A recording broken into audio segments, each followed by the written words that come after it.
While I am on vacation this summer, I thought I'd take the opportunity to expose my listeners to some other great content created by my friends and colleagues. It is my pleasure to share with you this audio essay by Maia Poet. It's called Trans: When Coping Mechanism Becomes Identity, When an Identity Takes Root, Gender Identity Ideation Series Part 1. It was originally published on Maia's Substack on April 22nd, 2025. Maia has shared her story on my podcast before on episode 114, Breast Binding in a Bomb Shelter, Maia Poet on Surviving War in the Middle East and Within. In the following audio essay, written and recorded by Maia, she does a fantastic job explaining some concepts that are very much in alignment with my approach in the ROGD Repair program. Maia had hoped I would take the time to record my response thoughts in depth, but unfortunately I'm a bit too rushed getting everything ready for my vacation, so I'll just say this. The essay is fantastic. Maia and I are largely in agreement on most things, and my only real complaint about this whole piece is that she wasn't yet familiar enough with the ROGD Repair toolkit to know that when she describes a need for emotionally intelligent, strategic coaching for parents who want to protect their kids' long-term health and well-being, this is exactly the kind of work that I do. I'm really looking forward to collaborating with Maia more in the future, because it's exciting to see how she's developing intellectually and how her parent coaching from the perspective of a young sister overlaps with the parent coaching I provide as a therapist turned consultant. Be on the lookout for that, and let's see where that goes. You can follow Maia at Maia Poet, that's MAIA poet.substack.com. All right, here is her audio essay. You must be some kind of therapist? Trans: When coping mechanism becomes identity. When an identity takes root. Gender Identity Ideation Series Part 1. When a trans identity takes root. When a teenager adopts a transgender identity, it is often presented as a simple declaration. This is who I am. But that declaration is rarely simple. It tends to emerge from a web of distress, disorientation, and unmet emotional or developmental needs. And while the identity may initially feel like a lifeline, a form of clarity or relief, it quickly becomes more than just a label. The longer it persists, the more deeply it entangles itself with the teenager's personality, social world, and developing sense of self. What may have begun as a coping mechanism for specific discomforts often becomes a central organizing principle of identity, making it exceptionally harder to return to a sex-based understanding of the self.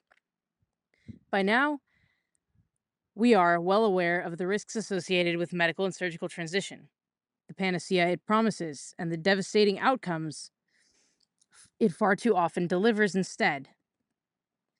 But what our society remains largely unaware of are the harms of social transition.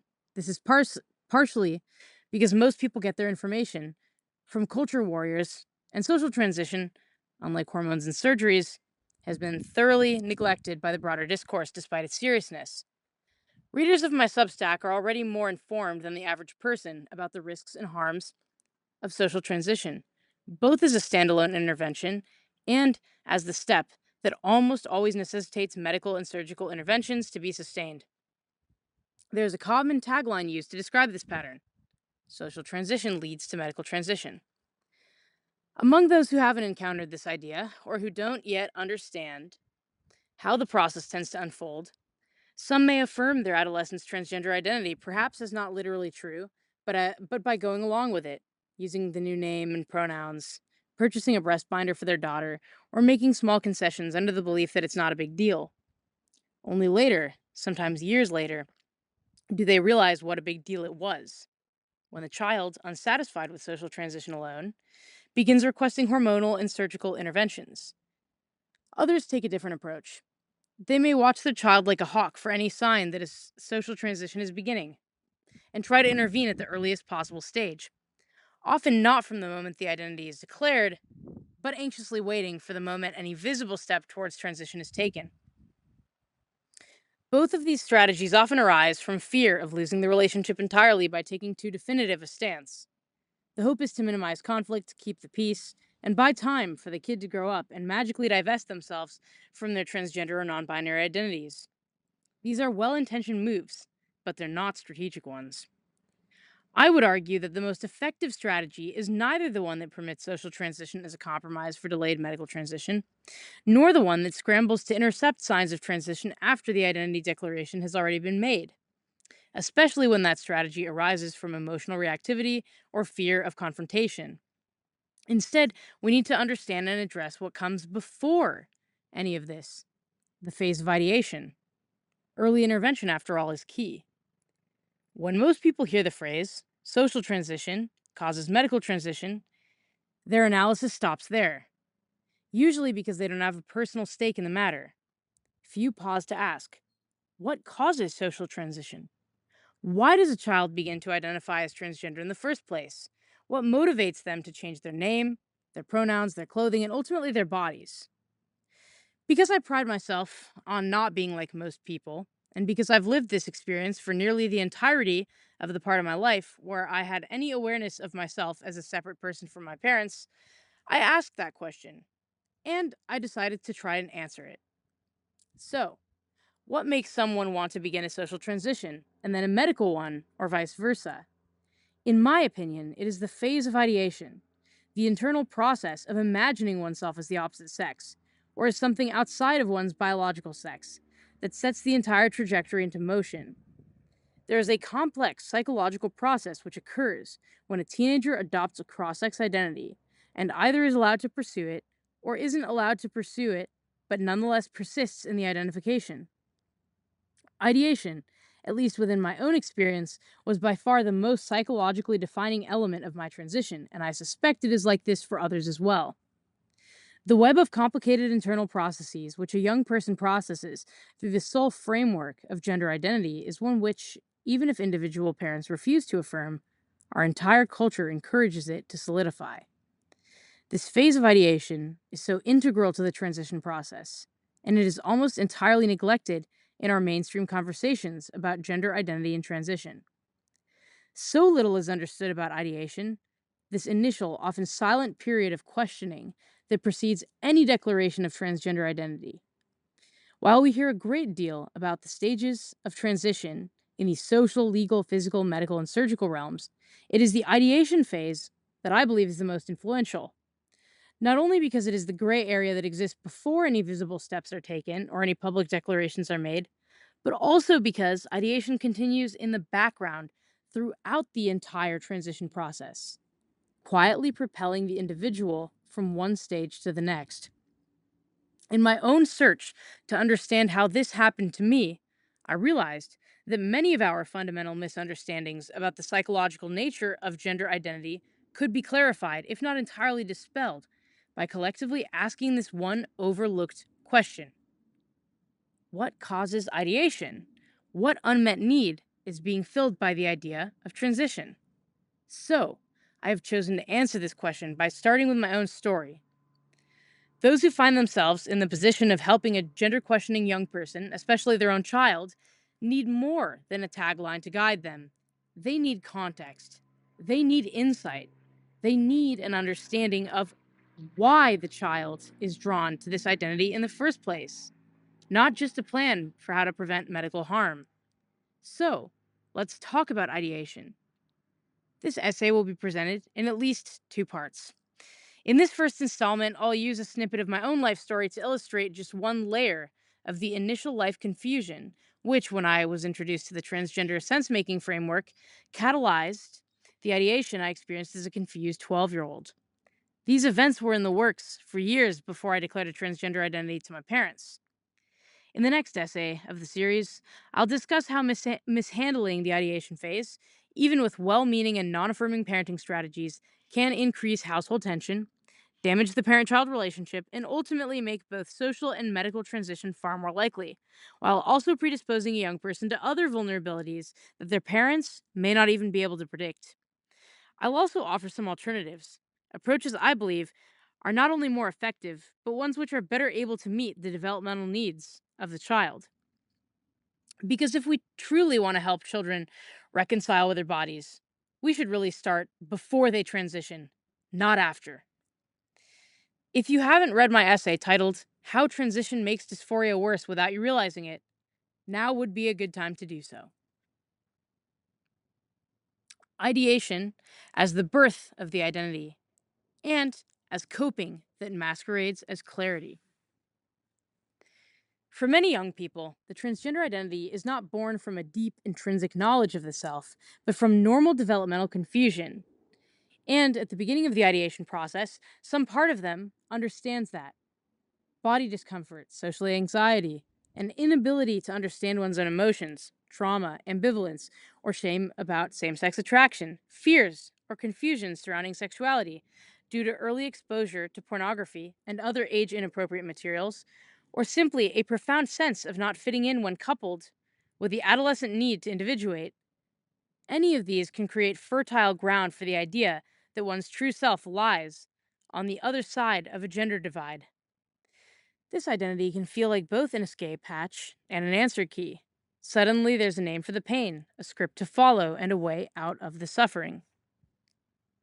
But just naming the distress with the easiest to understand framework doesn't actually resolve it.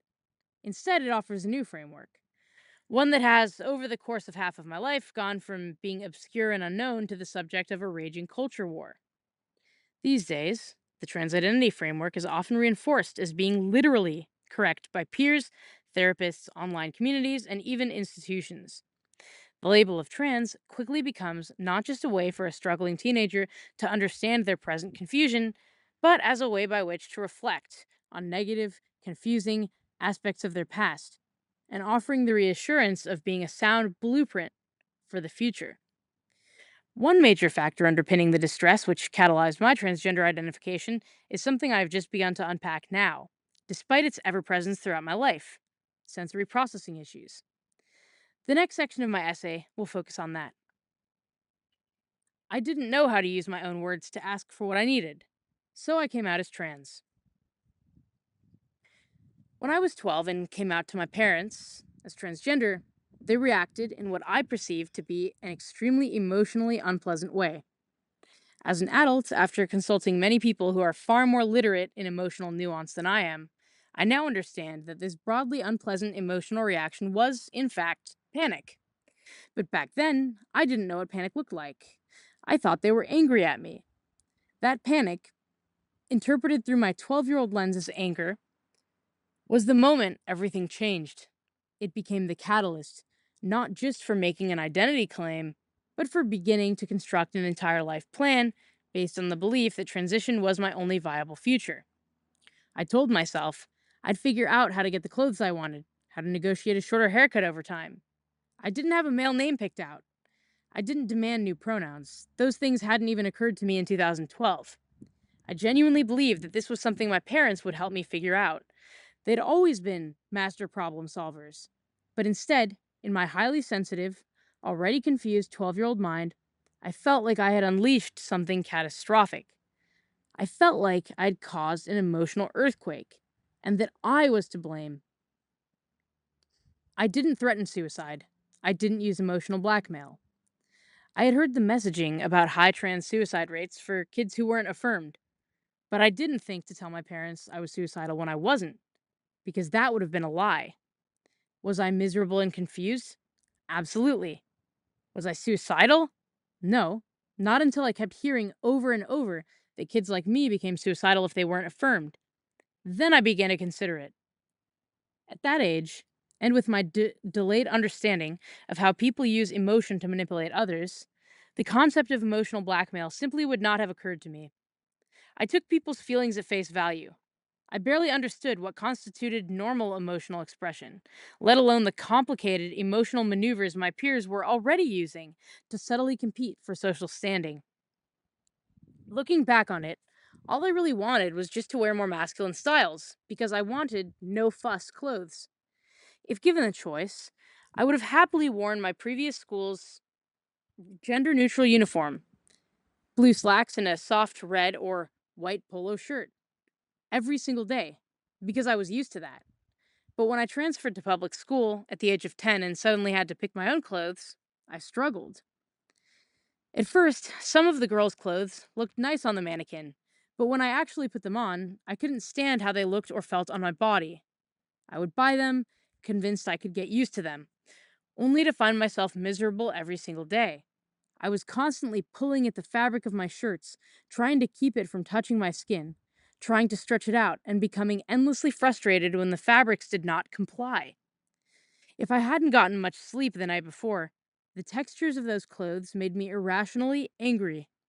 I refused to wear jeans, not because they came from the girls section per se, but because I couldn't stand the texture of denim. My mom tried to buy me high quality soft jeans, but they still had no pockets, and the waistband pressed uncomfortably against my stomach, even in the right size. I knew what slacks were. I was used to slacks. I wanted slacks, but I hit a growth spurt, and none of my old ones fit. What I wanted was simple: pants with pockets, shirts that didn't cling to my body, no tags digging into my back, no sequins or iron on rubbery decals scraping against my skin. I wanted relatively plain clothes I could pull randomly from a drawer without having to think about how they matched, because clothing was not something I wanted to give my mental energy to. I wanted my old uniform back. I thought about this, but I didn't think to actually say it. There was no predictable script, no easily memorized phrase I'd heard someone else say that I could repeat to express this exact feeling. At that age, I would have much rather spent an extra 15 minutes in the morning reading about autism, a rare brain tumor, or rereading The Battle Hymn of the Tiger Mother for the 27th time than I would on trying to decode emotions that I didn't even know were emotions, or trying to dress myself, or even comb my hair. I didn't know how to explain why I hated girls' clothing so much. I just knew that it made me feel like I was crawling out of my skin. Each day brought new clothing textures I couldn't predict or prepare for. In my uniform, I knew how the clothes would feel on my body every single day, and that was comfortable for me. Though I was quite a spontaneous child, as I am now a spontaneous adult, there were a few things that I was a stickler about, and wanting to wear the same thing every single day was one of them. But when you go to a school where everyone wears their own clothes, that's something the other kids would notice and make fun of me for, which I would not have intuited, and which my parents very much knew. So they reminded me to change if they saw me wearing the same outfit twice in a row. Eventually, I realized that saying I was a boy might be the only way to get what I wanted, because that's how this type of request was modeled in the documentaries I watched about trans kids.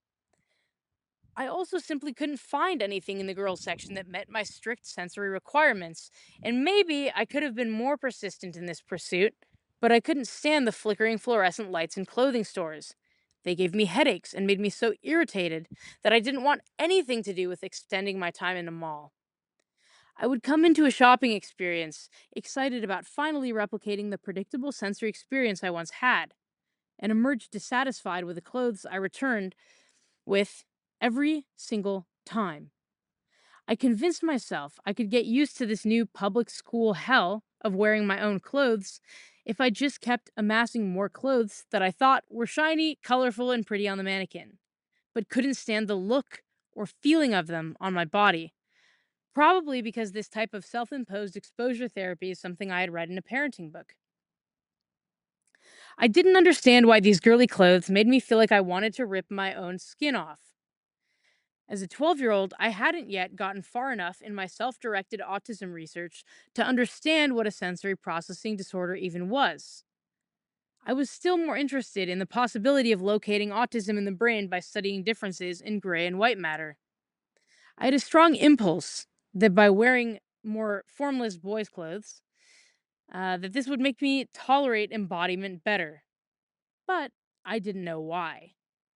What I did know was that it was statistically unusual for a 12-year-old girl to have zero interest in wearing low cut shirts, a full face of makeup, or trendy clothes covered in frills and glitter. I looked at the girls my age and thought, there's no way I could do that. And because I couldn't model myself after my same sex peers, because I didn't like what they liked, I concluded that I couldn't make the requests I needed to make for different clothes or hairstyles unless I had a reason, and that reason became I must be a boy. So, When I adopted the transgender identity and action framework as the only legitimate explanation for my distress, and when I came out to my parents as transgender and asked for the short haircut and the new clothes and styles I wanted to wear, they initially squashed it all. Immediately. No discussion, no compromise. Their strict stance on self expression became a battle, which I had attributed to my sex as a problem, which prevented me from being allowed to explore the types of styles I enjoyed. In retrospect, the request I made as a seventh grader to be seen as a fundamentally different person than the one my parents had raised was enormous. But what I actually wanted wasn't that complicated. I wanted short hair, because as a kid, I had short hair. I didn't have to brush it or style it. I didn't have to feel it on my neck. Tying it back didn't hurt my head. Or no, tying it back hurt my head. Leaving it down felt like a sweaty scarf on my shoulders. The sensation of hair on my neck made me want to rip it out. When I saw parents taking their 5-year-old so-called trans sons to get their first boys' haircuts, I thought, that would make me feel better. I believed I knew why, that it was because I had a male soul which compelled me to dislike uncomfortable clothing styles and long hair, that I had finally located the source of my discontent. But the truth was that I had simply adopted a spiritual explanation to rationalize sensations and emotional signals that I could not otherwise make sense of. Rather than a transcendent, ineffable truth about myself, what I was experiencing was a sensory processing issue. But I didn't know that. I didn't know how to explain it. All I knew was that girls my age didn't have short hair. Only boys did. So if I wanted to shave the sides of my head, like my brother, that must mean I was supposed to be a boy. I didn't have any alternate explanation. What started as an inability to understand or express my sensory needs, my emotional confusion, and the chaos of puberty became something much more rigid. I didn't know how to talk to kids my age about what I was feeling, and honestly, I didn't even know that was something people did. Talking about emotions felt like a trap. Explaining my feelings made me feel incompetent. But I could memorize an encyclopedia's worth of facts about pituitary tumors, China's tallest woman, and the brain condition that killed her. And that competence felt much safer. I didn't know that emotions were sensations in the body. I thought they were just exaggerated smiley and frowny faces, which I had never connected to any inner bodily state. And I hated feeling incompetent, so I never even tried. I assumed that I was the only one who felt this disorienting blend of discomfort and confusion. So when I found a framework that seemed to explain it all, the documentaries, the stories, the medicalized narratives, I latched on, and I held on tight. The shift from wearing a uniform to dressing myself happened the same year I hit puberty. Within that 1 year, I lost the sensory stability of a predictable outfit and gained the sensory onslaught of early breast development, bras, and the constant awareness of a changing body. These two events, uniform loss and puberty, were, in hindsight, both major disruptions. But because the trans identity didn't appear until 2 years later, no one connected the dots.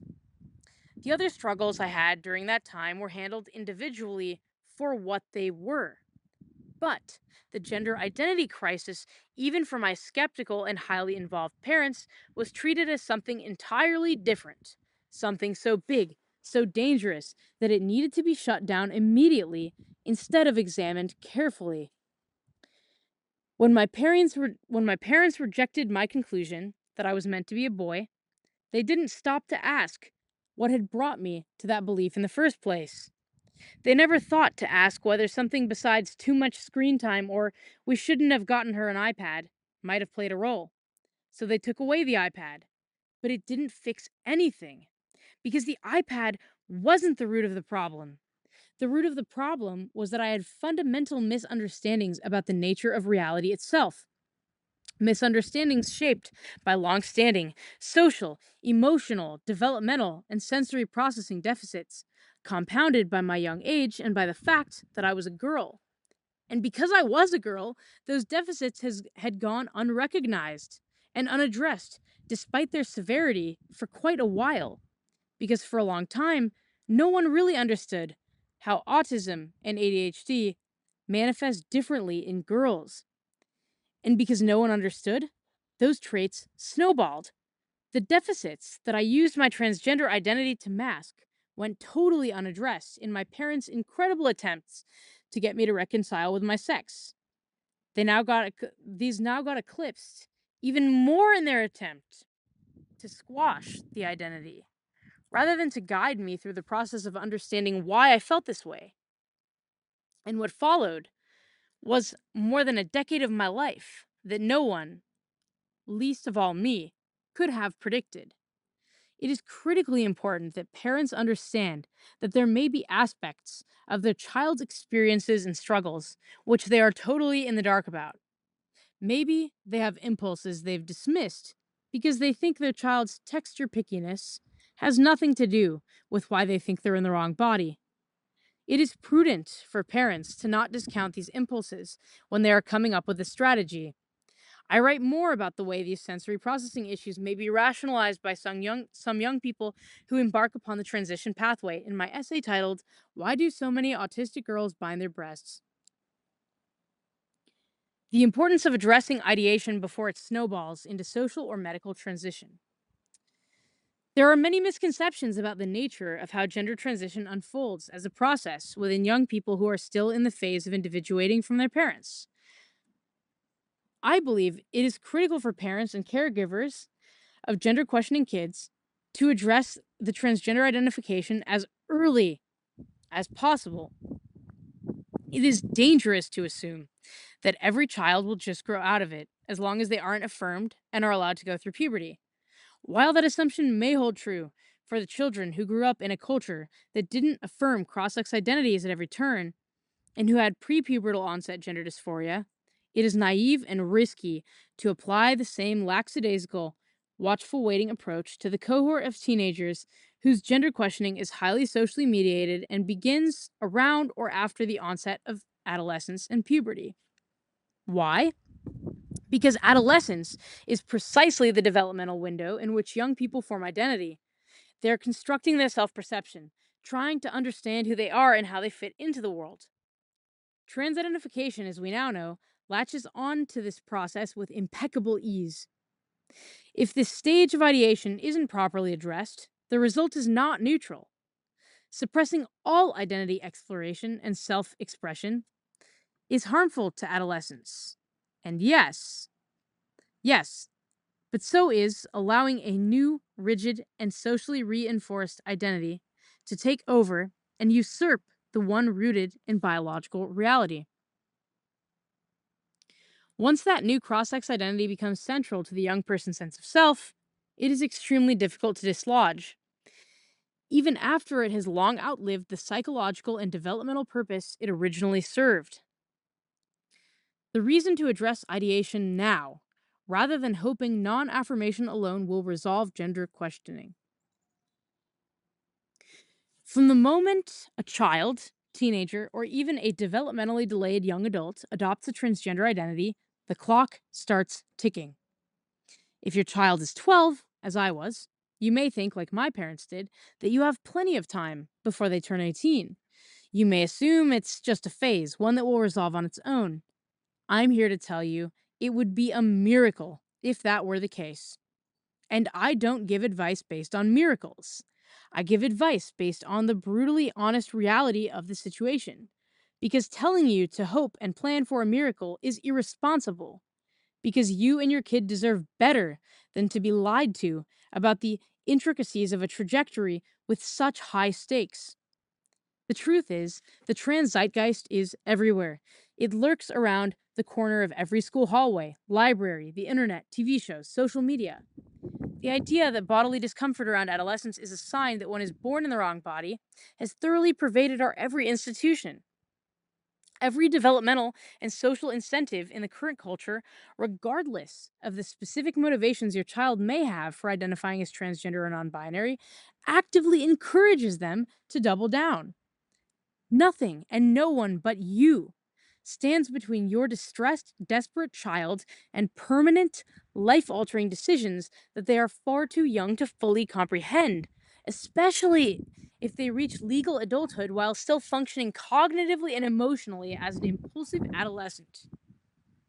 I say this from the perspective of a 25-year-old who made it out of the transition pathway after spending half of my life within the ideation and social transition stages of this pathway. The last thing you want to do is wait until right before your child turns 18 to try to sort it out. I know because that's what happened to me. If your child has spent their entire adolescence steeped in this identity, the transgender self concept may be the only version of a semi autonomous self they even recognize. As your child grows, their trans identity grows in lockstep, shaping their worldview, their social relationships, and their personal development in real time.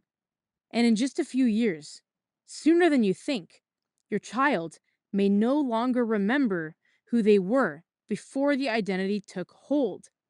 They will have spent their most formative years dreaming of or actively trying to become an entirely new, different person. Perhaps you are already there. At that point, how can anyone reasonably expect a young person to return to an identity based in biological reality when the last time they embodied that version of themselves, they were likely still a preteen or even younger, with no semi mature or stable sense of self?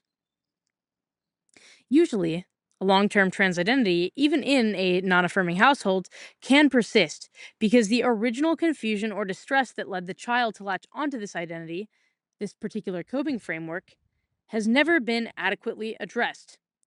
The trans identity can become a vehicle for managing distress that might otherwise have been resolved or mitigated with proper support. I'll explain more in the following essays that this situation doesn't necessarily arise because of parental negligence. This dynamic can unfold in families with highly engaged, loving parents who still, despite their best efforts, get caught up in the weeds. They fixate on the aesthetic trappings of the identity. They focus on listening to their kids for the sole purposes of debating the non factual nature of their identity claims, in the hope that they can avoid the consequences of affirming the identity.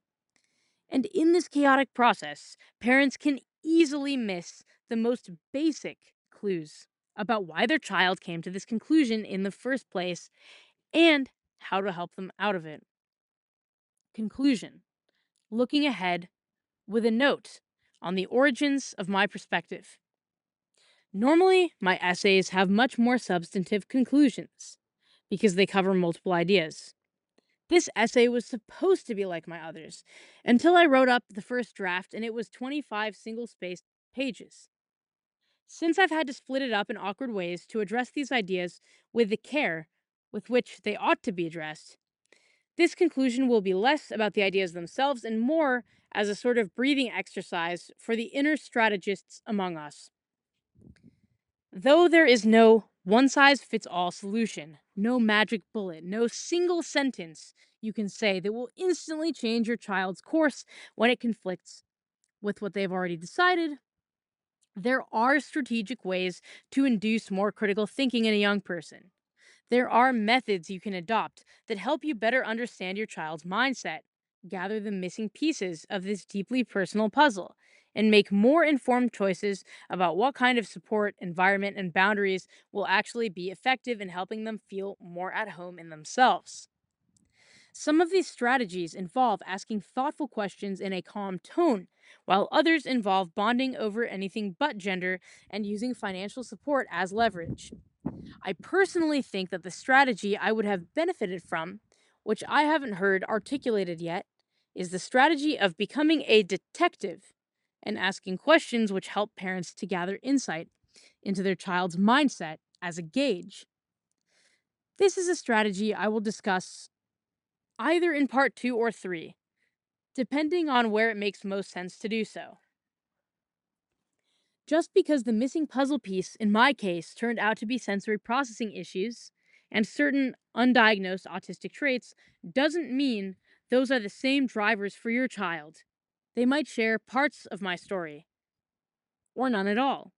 Your child may be just like me in some ways, or completely different. Each young person is a complex individual, And every family dynamic is unique, shaped by the personalities, temperaments, and communication styles of everyone involved. You may know your child better than anyone else in the world, better in some ways, even than they know themselves.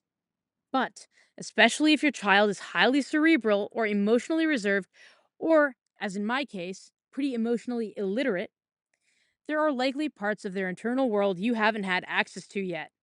And that's not a failure on your part. That's just the reality of the situation.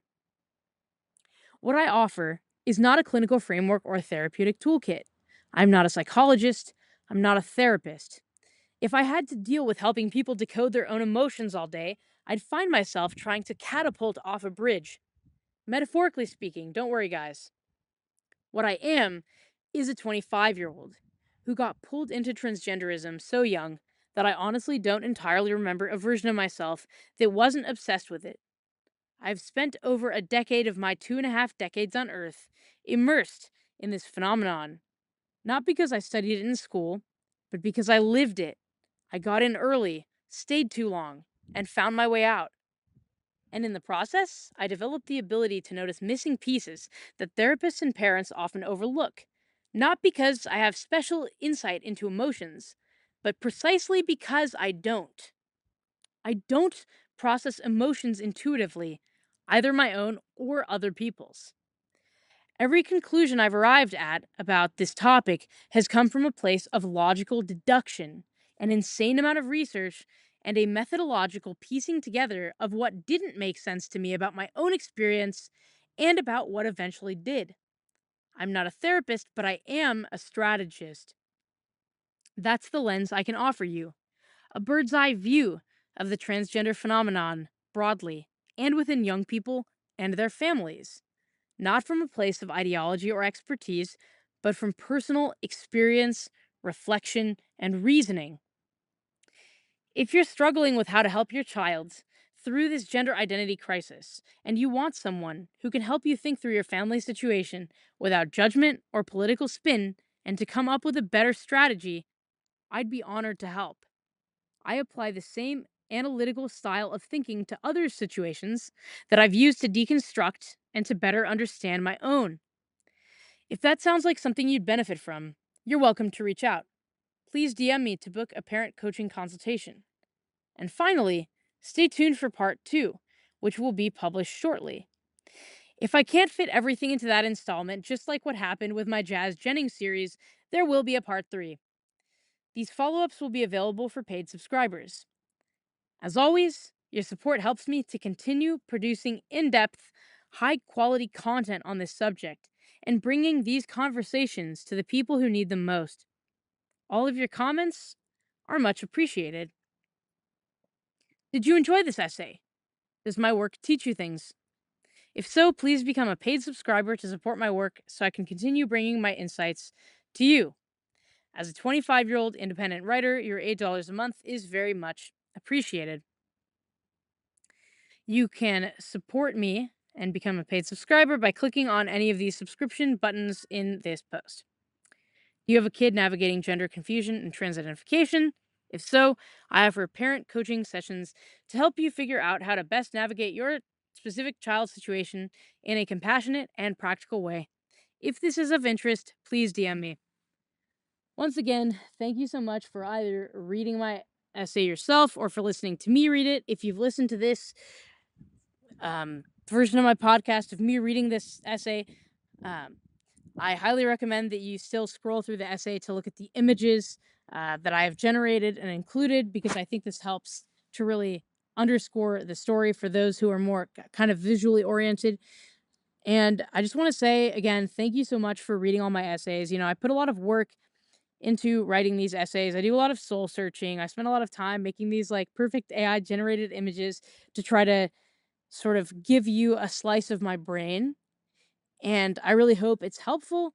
So, and I just overall really appreciate your support and just, you know, reading and your reflections on my essays. So yeah, don't hesitate to comment. I love hearing your thoughts and seeing you guys kind of discuss and debate back and forth about some of these ideas that I include in my essays. And just, yeah, overall, I really I really do genuinely, like, this is all ad-libbed. I really do genuinely appreciate you guys, you know, engaging with my ideas and kind of helping me, with your support and with your comments and, with the thoughts that you bring to my comments section particularly.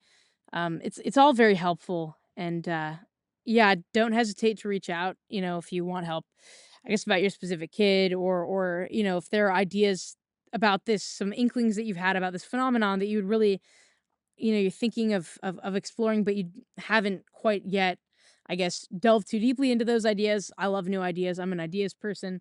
You know, I suspect that many of you who enjoy such long form essays are as well. So never hesitate to comment, to reach out. Once again, thank you so much for all of your support. And I really hope you have a good day and a good week. Bye-bye. Thank you for listening to You Must Be Some Kind of Therapist.